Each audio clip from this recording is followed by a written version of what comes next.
Hello.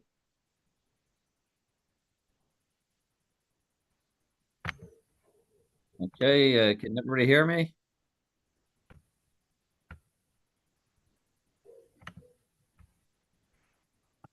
Okay, we're all live to you. Okay, I'd like to get approval of the minutes or agenda.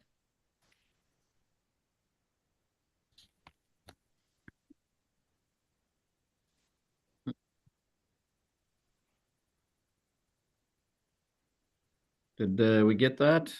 Kelly, could you guys hear me? We're going to need to get an Yeah. approval of the agenda. We need someone to move that, Mr. Chair, so. Yes. I'll move it. uh, Maybe if you could say your name after you, that way that makes it a little easier. I'll move it, Sheridan. Okay, seconded. Victoria will second.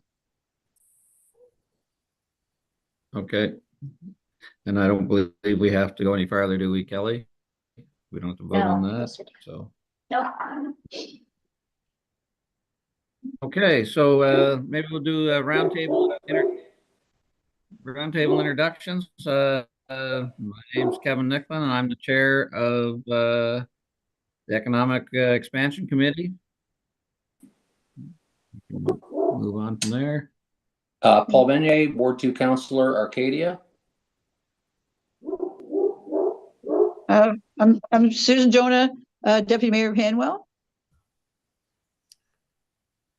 I'm Sheridan Mawhinney. I am the Deputy Mayor of Oromocto. Okay, I'm Victoria Green, Counselor for Ward 2 in Nashwauk Rural Community. okay. I think that leaves me, and I'm John Smith. I'm the CEO of the Capital Region Service Commission. So thank you, Mr. Chair. Your turn.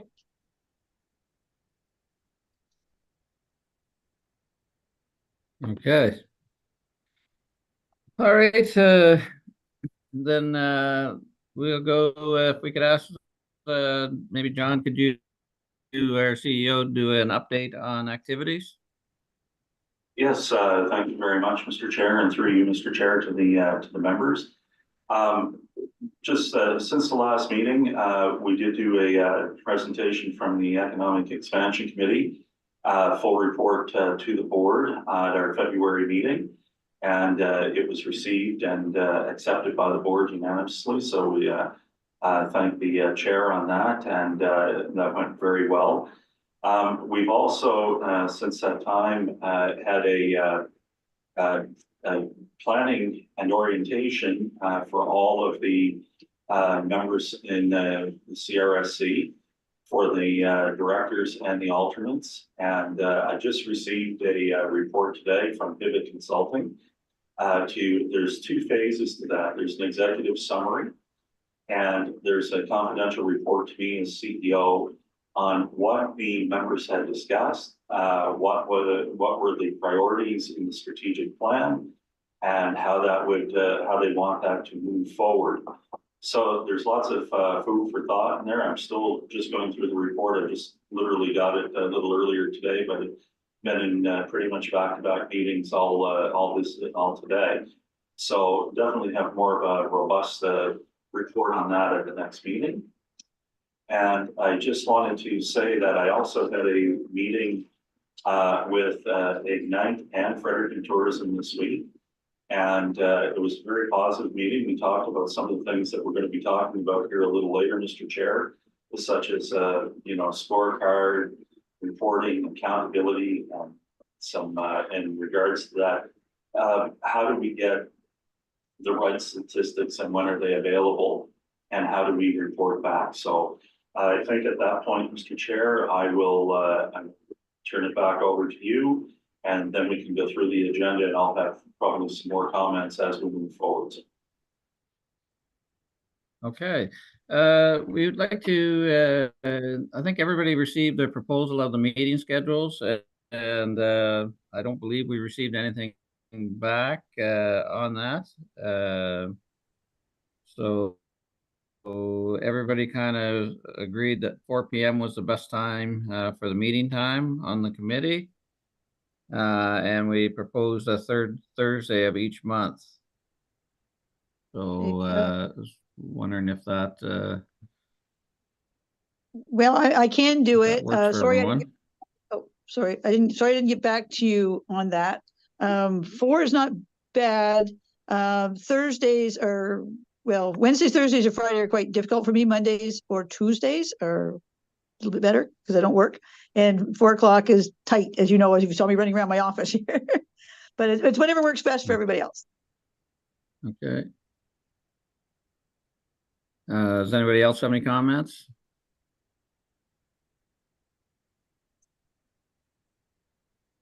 Tuesdays would not work for me as I have a staff meeting every Tuesday at 4. That's no good then. Okay. My schedule's very Okay, flexible.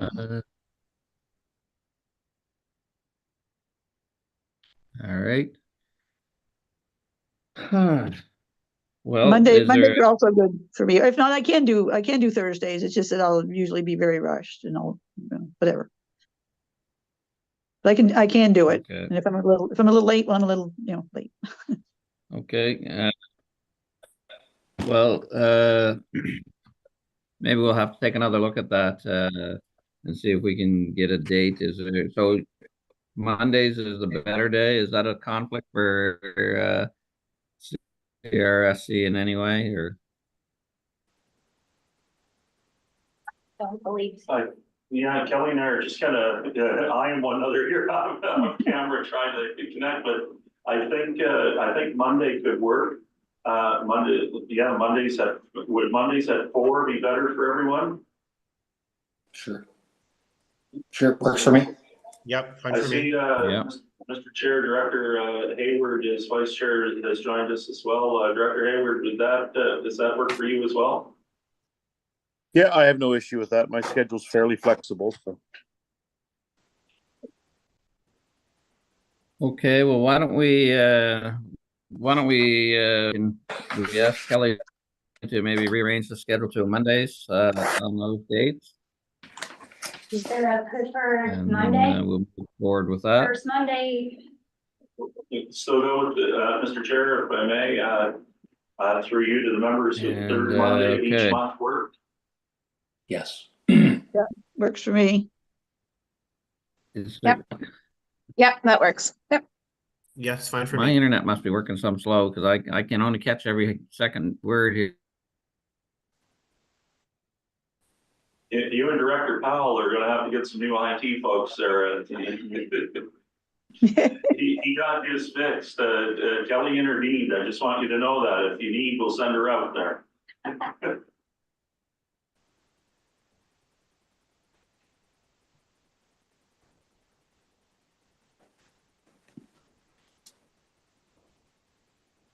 I think that the third Monday would work, or any Monday. Yeah. As long as it was consistent. I think everybody. Yep, okay, Third Monday. third Monday.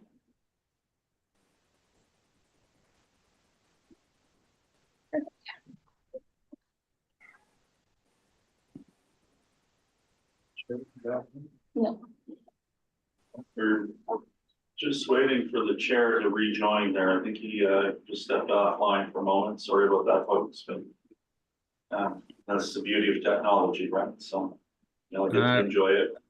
There he is. Can you hear me now? Yeah. Yeah, Yeah, sorry about that. Okay. So if we move, so did you say Kelly can rearrange that schedule then? yes, Mr. Chair, I will rearrange that and send it out tomorrow morning.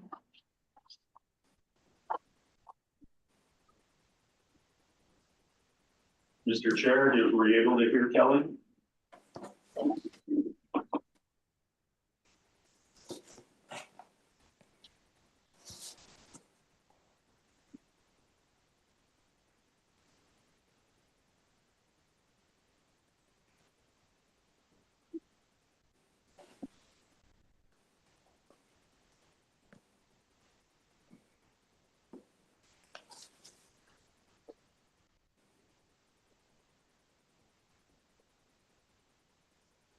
Nothing else, folks. Thanks for your TV for those who are watching.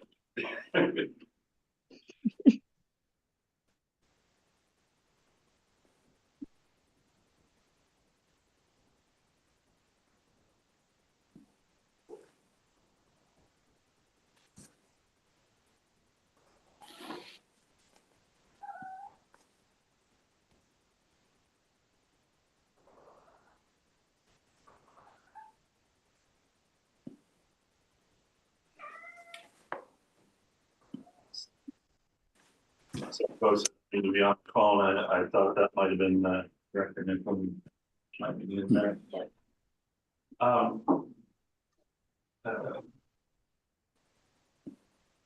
Vice Chair Hayward, if you would like, maybe we'll ask you to assume the role of chair until chair can come back in, and we can go on to the next one. I know where the chair was going with this particular item, if you're good with that.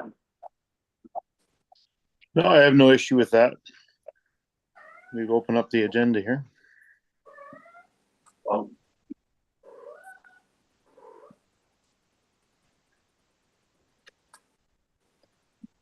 So just for clarity, everyone is on the same page with regards to the Monday 4 p.m. start. We're past that point now, correct? yes, we are. Third Monday, 4 p.m.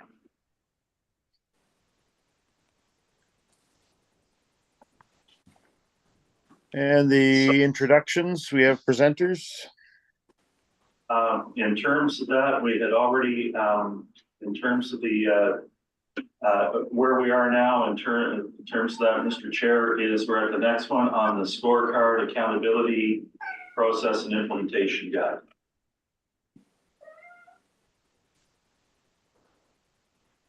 And I do not have any information on that. Okay, Okay. I'm back if it helps you. It does. Okay.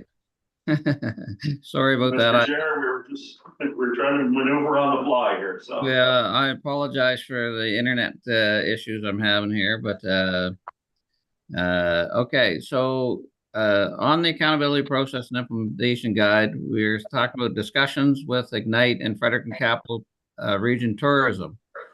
We want to, I think we want to invite Ignite and FRCT to meet with the committee on the scorecard, so that we all around the group have our say in what we want to get from them on the scorecard. And then as a suggestion, we would call Ignite and in on March and FRCT in April, and FRCT stats available in late March should be able to start a discussion in April's meetings, if that makes sense to everybody. The proposal would be to direct staff to call Ignite and FRCT to meet and discuss scorecards with Economic Expansion Committee. So is everybody okay with that from the group? Mhm. Sure. Okay, so Yes.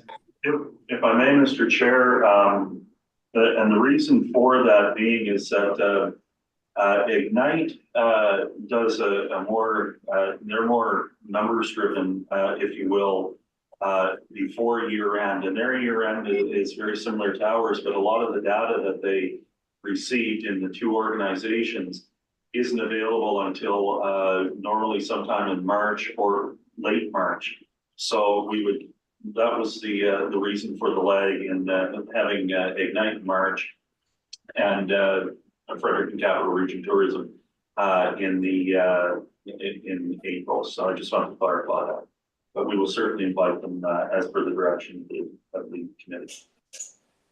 okay, so we don't really need to vote on that. We can just tell you to do that. Can we not?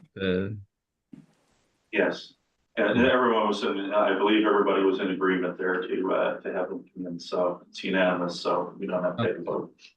All right. Well, it doesn't sound like we need further discussions about that, but then we'll move on to the member survey. So I'd like to have some discussion around the 14 entities to see what items they would like in the Economic Expansion Committee to advance. Like every area seems to me has a different need.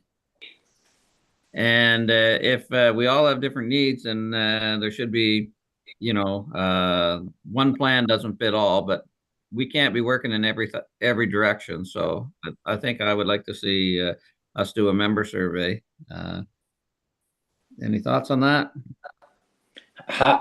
If I may, Chair Nicklin, what's your vision for that in terms of how a survey would look? How would we distribute it? And would the expectation be that each member of this committee would come back with direction from their councils?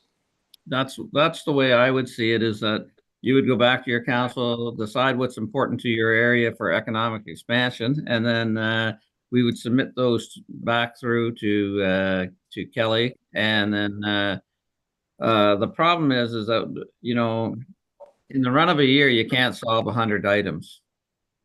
So I want to make sure that we're focusing in the same directions all.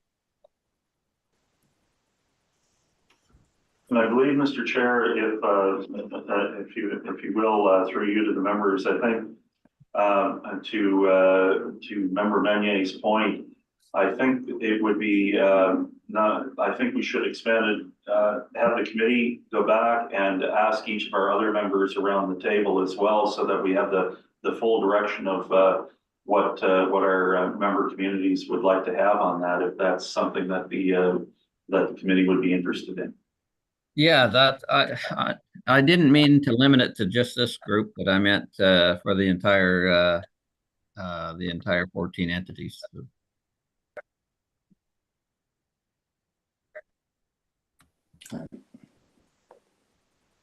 I see some hands up, Mr. Chair. Member Mawhinney, Sheridan has a question, I believe.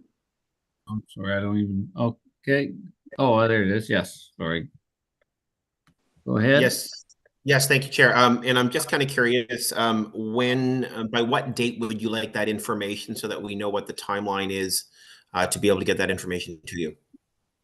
Well, I guess we should talk about that. What is a reasonable date that I don't know your guys' workloads to suggest to have this back. Do you want to do it when do your normal council, after your normal council meetings, or do you want to when do you want to have that?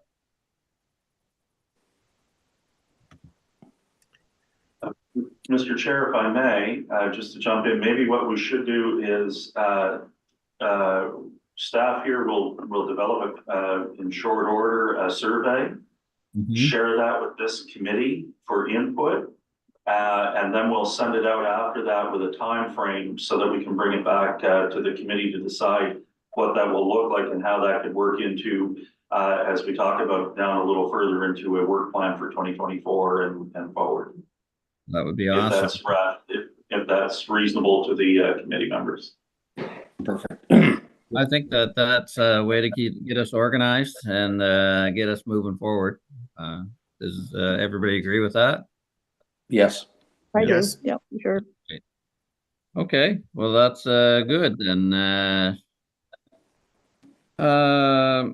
Okay, support for the greater GNB funding for RSCs. All right. So I don't know about you guys, but our unconditional grant in my area has been removed or being cut constantly, and the support we see going from what's being removed to us to the RSC does not seem to match up. And I would like to see that if they're taking it from us, that it goes to the RSC to help keep our costs lower.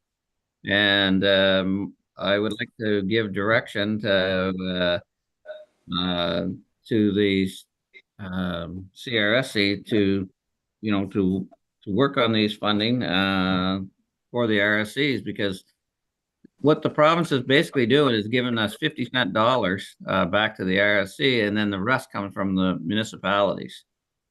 So I think that's a big issue for us moving forward. I don't know how we maintain and get everything done, that we want with 50-cent dollars.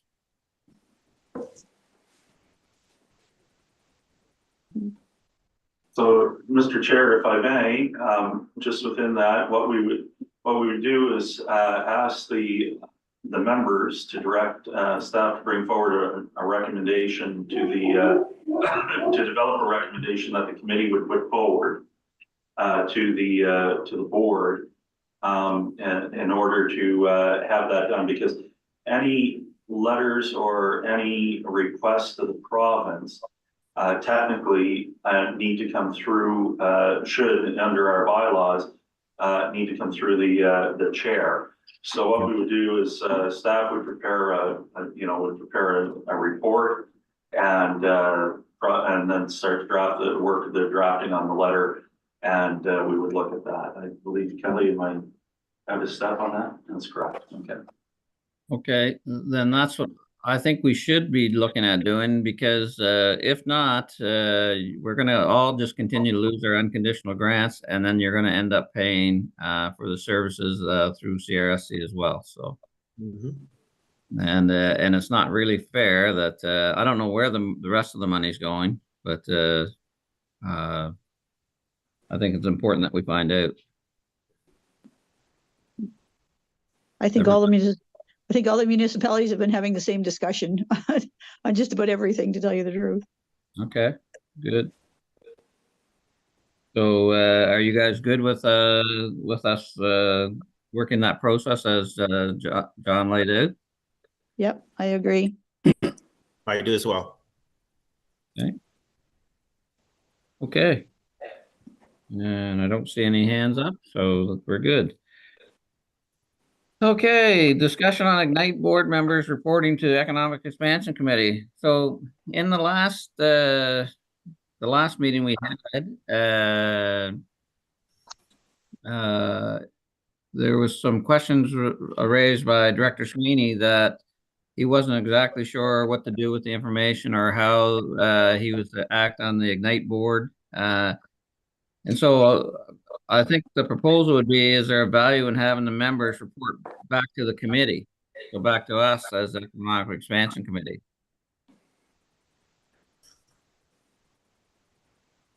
So there's two of them. I believe it's Director Sweeney and Director Hayward, I believe.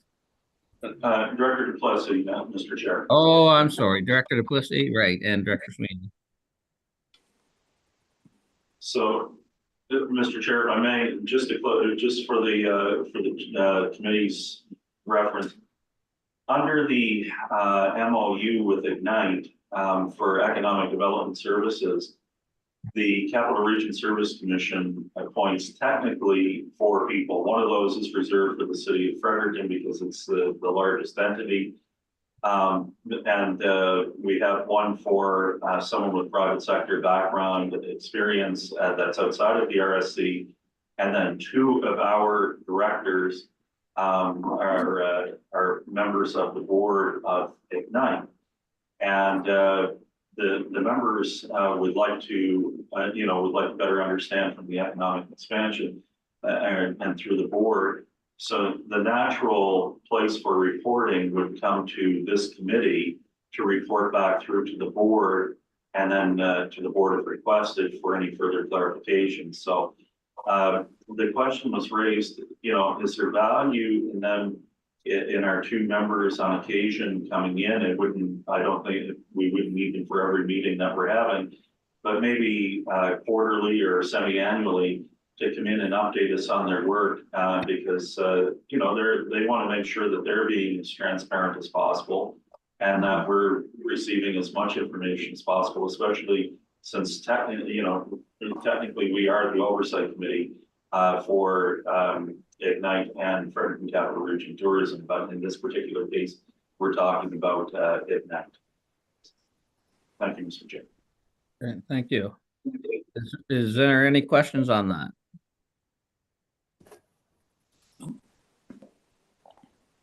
No.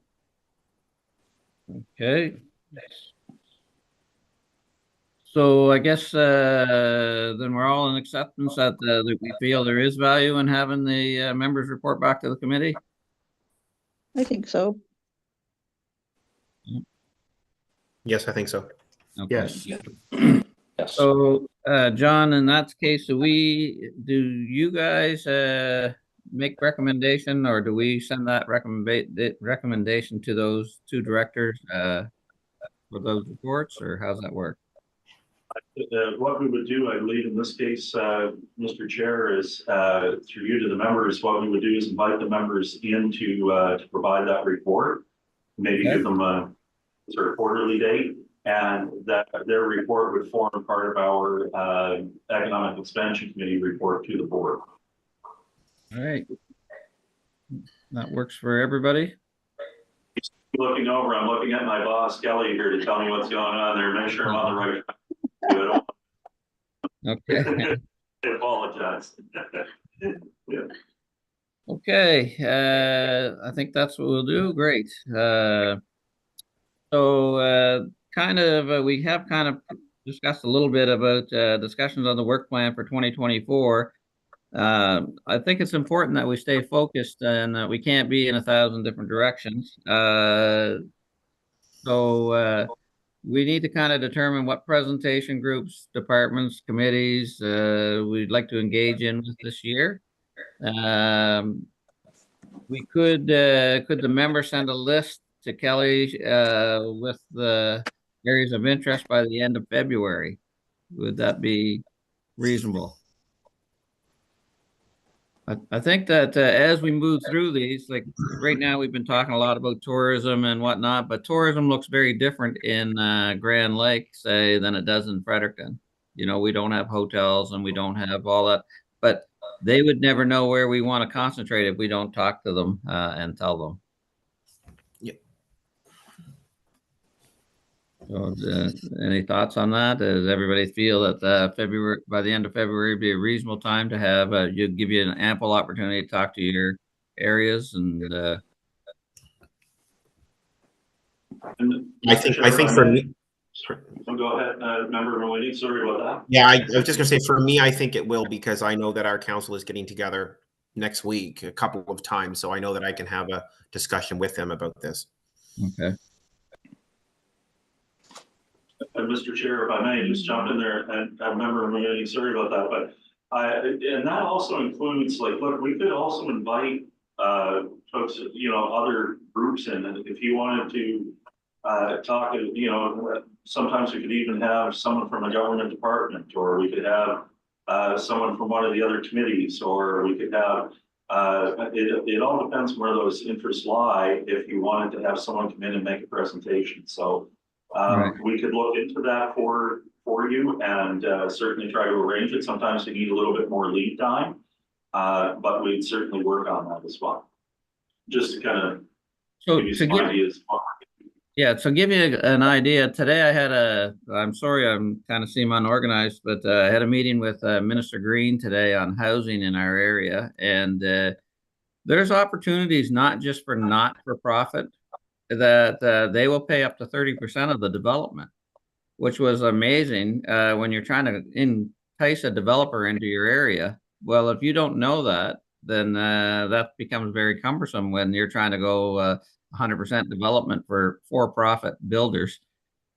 They also have major deals on right now with, I feel like I'm talking about Walmart, but they got major deals right now on senior development, you know, or low cost development, where they pay up to 100% of the development, depending on what the cost share is at the end. But you can have if it goes to like an assisted living, they pay 30% of their income, and the government pays the difference. So it's, for a developer, it's not really low income. Then they're getting what they're looking for, and a guarantee with Service New Brunswick, or so not Service New Brunswick, but SD. So anyway, those types of things I believe would be very beneficial for us to hear from a minister or their colleague to come in and talk to us. So Yes, that would definitely be something that Hanwell needs for sure, because that's been one of our big priorities, because we have basically no high density housing at all, either nonprofit or for profit. And we've just kind of been going in circles a little bit, there's several of us who are really quite interested in it. So that would be great for me, I think. Yeah, but that's Probably our top priority. right. But that's just one area that I guess we're talking about. If you wanted to, there's there's if you had a industrial park in your area, you could talk about what federal funding is available for roads and infrastructures and that types of things. If you had Need that too. yeah, I know, but but that's what I'm saying. If you instead of just kind of jumping all over the board, if we focus our energy and we say, okay, Right. look, we do this, let's do this way, and then when we go to the board with what we're working on, we have some meat and potatoes, so to speak. Mm. So does everybody feel that they have a grasp of what we're kind of looking for there, and that you could talk to and we'd be able to get something back fed back to us by the end of February? I'm beginning to see the light now, yes. Okay.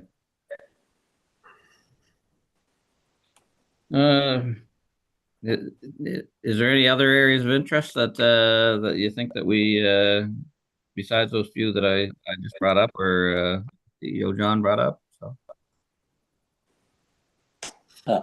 I would say bringing employers into the area is something that I think would be a worthy consideration for the committee. What role could we possibly play in that, and working with other government levels to really address economic expansion in a jobs kind of way. okay, Mm. that's good. I believe, Member Menier, I'm sorry, Mr. Chair, through you, if you don't mind, to Member Menier, I think that would be a great conversation with Ignite. They are reaching out consistently to the province and the federal government. They have some things that are underway that they're working on, and certainly getting a larger grasp of opportunities, funding, mechanisms to help develop businesses in our area. And just recently, I attended a workshop on immigration for employers, and the session was actually put on by Working NB, but it was hosted by Ignite and Planet Hatch. And the first session sold out so quick that they had to put a second session on that afternoon. I went to the second session, and by selling out, I mean the tickets went quickly. It was free to those who wanted to participate, and it was an excellent session. They had federal and provincial employees do a presentation on the process for new arrivals to Canada and all of the different aspects, whether they be permanent resident, temporary foreign workers. They did everything and walked through it. And I do have some information I could share with the committee if they would like. And I also, the groups indicated that if anyone would like a presentation, certainly something on that they were more than willing to help us work on as well. It does feel a little bit like whack-a-mole, these things, when we talk about, well, we need housing, we need, workers to build the houses, and we need jobs for people to have when they have those houses. And it's kind of it's quite a challenge to wrap your head around the whole thing, because there are a lot of moving parts. But to Chair Nicklin's point, I think it would be great. He referenced Walmart, to have some one-stop shopping in terms of these initiatives that are happening. And we do keep an eye on what Ignite is doing. We've had presentations from them before as well, but the story is evolving, right? So it's nice to have a sense that perhaps in this committee could be part of that, collector, where, this information comes together so that we're all aware of what's happening on the timeline and able to react and put our hands out when necessary. Yeah, so on the housing, you got to kind of remember that if you can develop seniors housing, then most of those seniors live in a 2 or 3 bedroom house, that as soon as they go into an apartment, well, that frees up a house, and then that you can move a family in, and then so on and so on and so on. So that's how we're looking at it. Is we're trying to start kind of at the top and not get rid of the seniors, but get them into a nice, comfortable, good spot, and then we have their house to deal with as well. So or become on the market. So anyway, those ideas would be great to share from the Economic Expansion Committee. Okay. Any further? Oh, sorry. Oh, go ahead. Sorry, I just had a question. I don't know if it's within, the purview of this committee or not. If we could get information on the biggest problem we have in Hanwell is that we have no water and sewer. And I've talked to various different people, and there seems to be an interest in housing, of course, in high density housing at the ministers, the MLA's level. There seems to be an interest in it at the municipal level, and there seems to be a lot of hesitation in it in the inspector level type area. And I'm just wondering if there's anything that we can do as this committee to kind of work with those people to see if there's something that can be done to kind of get things going a little faster. Because right now we're in the position of really and truly, you can't build anything in Hanwell with much more than four to six units, depending on the ground type. And I've had it explained to me that that these things would be possible if we could have some changes in legislation. And I'm just wondering if there's anything that we can do to kind of promote that idea, because I think we would move forward a lot faster if we could, put it that way. So you guys are using all septic systems then? We certainly are. Wow. Yeah, I know. And that's what's slowing us down, because we've been, we have developers who might be interested in doing some things. We have nonprofits who would be interested in doing things. But our big problem is zoning to get get enough approval to have the number of units you need to make it feasible. So, but your sewer system, that would be a council decision, whether you're going to put in sewer and lagoons and all that sort of thing. Well, and then the zoning, yeah. at that point, you would have to go and then just change your zoning. But remember, at the final stages, zoning is approved and not approved by council. So you'll get Well, a yeah, I guess I don't mean it as necessarily, I may have misspoke on that. It's not necessarily a zoning issue. It is an issue that it would be a lot easier if we could get, as it was put to me, for example, was if you were to build a house, for yourself on a single family dwelling and have, 3 or 4, 5 bedroom house, you could put it on a 1 acre lot. And you could have, a young family, and you could have teenagers, and you could have, people who basically use a lot of water and sewer. The sewer seems to be the issue, not so much the water. Right. And you could have that approved tomorrow. But for you to say build a unit for seniors who probably don't use much, they don't do as much laundry, they don't have showers as much, they don't have as much in their septic systems, but yet you can't put the same like say 2 bedrooms and 4 1 bedrooms on the same lot as you could put that single family dwelling. And that's the way it's been explained to me. So This is what I think, if we could get to that level of getting to the inspectors and explaining to them that it would be the same amount of flow as that one big house. It's just in 5 or 6 different units. Yeah, I think that would be almost be impossible, because you can't determine that a seniors complex won't turn into a young person's residence tomorrow unless it was by bylaws and process. So when you make a decision on sewer, it's never cheap. And the way I've got 2 of them, I know, and that the funding comes both federally and provincially for something like that. And we're just replacing a new lagoon in Shipman, and they started that process in 2002, and we got approval this year. So it took 20 years, Yeah. I mean, I'm also working on the committee with our rural plan review, and we have that down as a off in the future type thing. And I don't know that this would be something that, you know, council's not going to wrap their head around tomorrow. So I'm just trying to find a practical way that we can move forward with something, you know, soon. And I just wasn't sure if that comes under, you know, if this is something that we can work on with this committee or not, because, you know, as far as the economic development, we'd like to be able to take advantage of this money that's available now and in the near future. And, you know, waiting to build water and sewer in Hamwell is not going to be tomorrow.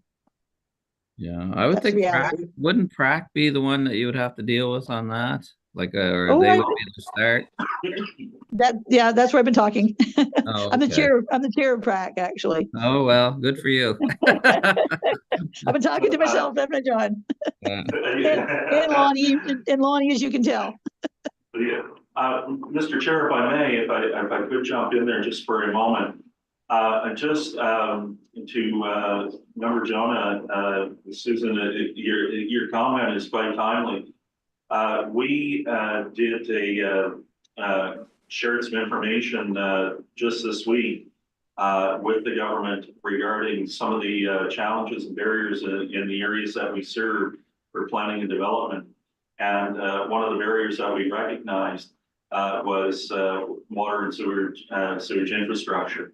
Was one of the things that we raised in terms of that.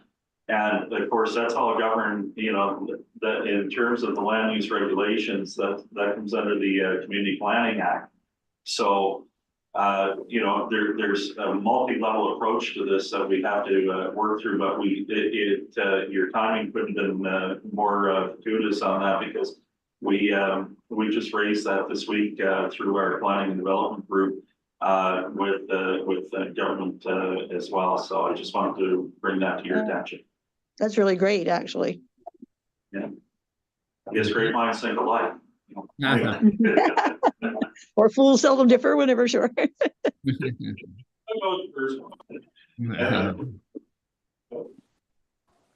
Okay.